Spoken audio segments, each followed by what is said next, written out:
नमस्कार मित्रांनो. आज आपण पॉलिटी कंबाईन 2023 पॉलिटी हा सब्जेक्ट जो आहे त्याचं विश्लेषण घेणार आहोत. आणि बऱ्याच मुलांना विश्लेषण म्हणजे काय किंवा विश्लेषण कसं करायचं हे कळत नाही. आणि त्यामुळे मग ते मागील वर्षाचे पेपर आहेत त्यांना जास्त पाहत नाहीत. त्यामुळे ते एका वेगळ्या ट्रॅकवरती अभ्यासाच्या जातात आणि नुसतं सुरुवातीच्या पेजेसपासून ते शेवटच्या पेजेसपर्यंत पुस्तक वाचत बसतात. तर असं न करता विद्यार्थ्यांनी प्रत्येक मागील वर्षाच्या प्रत्येक पेपरचं सब्जेक्ट वाईज ॲनालिसिस केलं पाहिजे. आणि त्या अनुषंगानं विश्लेषण कसं करायचं या संदर्भातला एक 10 ते 15 मिनटाचा व्हिडिओ मी आज घेणार आहे. तर पॉलिटी विषय आपण घेणार आहोत. तर डायरेक्टली क्वेश्चनकडे जाऊया. Question number 51. 51मध्ये काय, which of the following statement is not correct. खालीलपैकी कोणते विधान असत्य आहे म्हटलं आहे. ठीक आहे. तर महाधिवक्त्याची नियुक्ती भारताचे राष्ट्रपती करतात. ठीक आहे. आता महाधिवक्त्याची नियुक्ती जी आहे, महाधिवक्ता म्हणजे राज्यासाठीचं पद आहे. तर महाधिवक्त्याची नियुक्ती जी आहे ती राज्यपालामार्फत केली जाते. तर सोपा क्वेश्चन आहे. विधान असत्य विचारले. पहिलंच विधान इथं असत्य दिलेलं आहे. टाईम कन्झ्युमिंग पण नाही आहे. तुम्हाला पहिल्याच ऑप्शनवरनं उत्तर भेटून जाते. आणि मग खाली त्यांचे कर्तव्य त्यांनी दिलेले आहेत की ते कायदेशीर बाबींवर राज्य सरकारला सल्ला देतात. त्यानंतर राज्यपालांनी नेमून दिलेले कार्य पार पाडतात. संविधान किंवा इतर कोणत्याही कायद्याने त्यांना दिलेले कर्तव्य पार पडतात.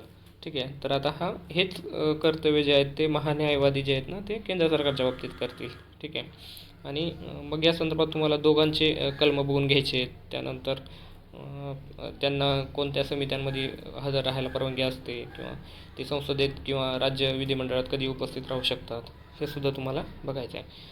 त्यानंतर क्वेश्चन नंबर 52.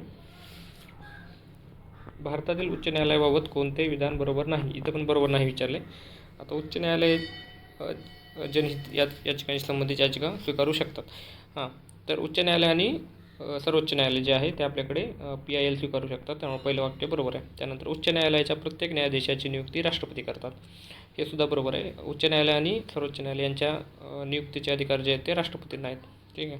त्यानंतर राज्याचे राज्यपाल उच्च न्यायालयाच्या न्यायाधीशांची नियुक्ती करतात. आता 2 आणि 3 हे कॉन्ट्राडिक्टरी स्टेटमेंट आहे. तुम्हाला सरळ इथं कळते की एकतर 2 बरोबर आहे किंवा 3 बरोबर आहे.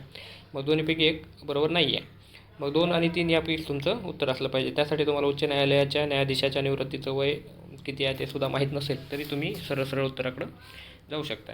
तरी उच्च न्यायालयाच्या न्यायाधीशाचं निवृत्तीचं वय हे 62 वर्षाचं आहे. आणि अगोदर ते आपल्याकडे 60 होतं आणि 15व्या कॉन्स्टिट्युशनल अमेंडमेंट जे आहे त्यानुसार ते आपण 62 केलेलं आहे. ठीक आहे.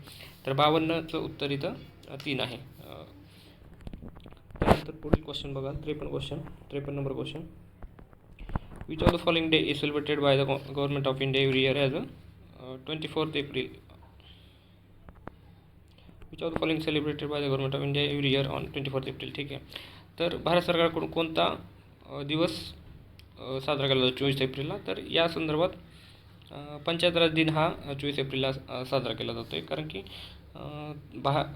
73वी घटनादुरुस्ती जी आहे ती 24 एप्रिल 1993ला लागू झाली होती आणि त्यामुळेच पंचायत राज दिवस हा साजरा केला जातो. मग इथं तुम्ही बाकीचे जे डे दिलेले आहेत ते सुद्धा बघणं अपेक्षित आहे. मग ते नॅशनल पब्लिक रिलेशन्स डे असेल 21 एप्रिलचा किंवा वोटर्स डे असेल 25 जानेवारीचा. आता वोटर्स डे पण तुम्हाला 25 जानेवारी म्हटलं की इलेक्शन कमिशन ऑफ इंडियाचं स्थापना दिवस आपल्याला लक्षात आला पाहिजे 25 जानेवारी 1950. त्यानंतर नॅशनल लिटरसी डे 5 सप्टेंबर वगैरे. ठीक आहे. त्यानंतर पुढील क्वेश्चन बघा. 54 नंबर क्वेश्चन. विधान परिषद कुठे कुठे अस्तित्वात नाही असं नाही विचारलं आहे. आता विधान परिषद आपल्याकडे 6 राज्यांमध्ये उपलब्ध आहे. मग 6 म्हटल्यानंतर ते कसे लक्षात ठेवायचे. मग तुम्ही मॅपवरनं लक्षात ठेवू शकता की बिहार UP जवळजवळचे राज्य आहेत ना. बिहार UP त्यानंतर महाराष्ट्र कर्नाटक आणि तेलंगणा आणि आंध्र प्रदेश. मग हे 6 राज्य आपल्याकडं आहेत. अगोदर जम्मू काश्मीरमध्ये पण होतं पण 2019मध्ये जम्मू काश्मीर जेव्हा स्वतंत्र राज्याचा दर्जा काढून घेतला त्यांचा त्यानंतर ते आता अस्तित्वात नाही आहे विधान परिषद तिथे. त्यामुळे मग इथं नाही विचारले. मग बिहारमध्ये आहे, कर्नाटकमध्ये आहे, केरळ आणि राजस्थानमध्ये नाही आहे. मग क आणि ड ऑप्शन नंबर 2 याचं उत्तर असणार आहे 56. त्यानंतर 55 क्वेश्चन बघा.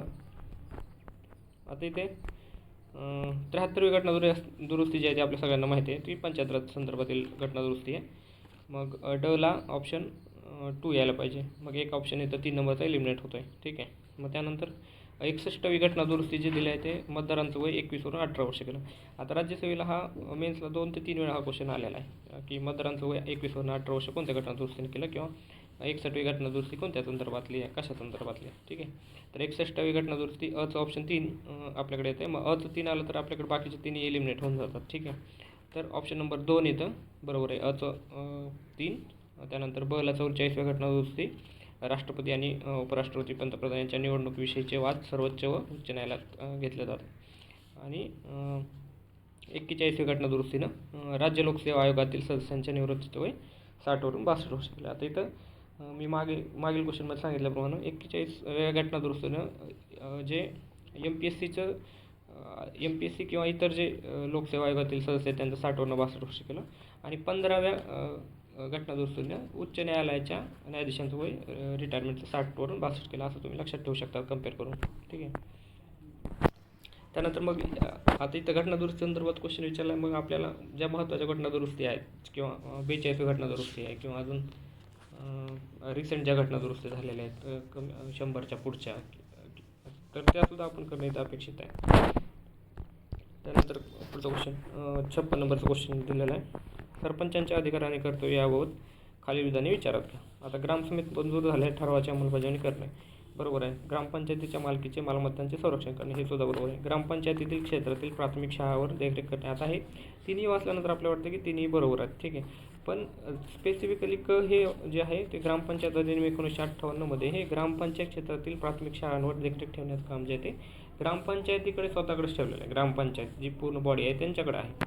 मग त्यामुळं ऑप्शन इथं आपल्याला अयोग्य आहे. अयोग्य विचारलं तर मग इथं ऑप्शन नंबर 3 आपलं आलं पाहिजे.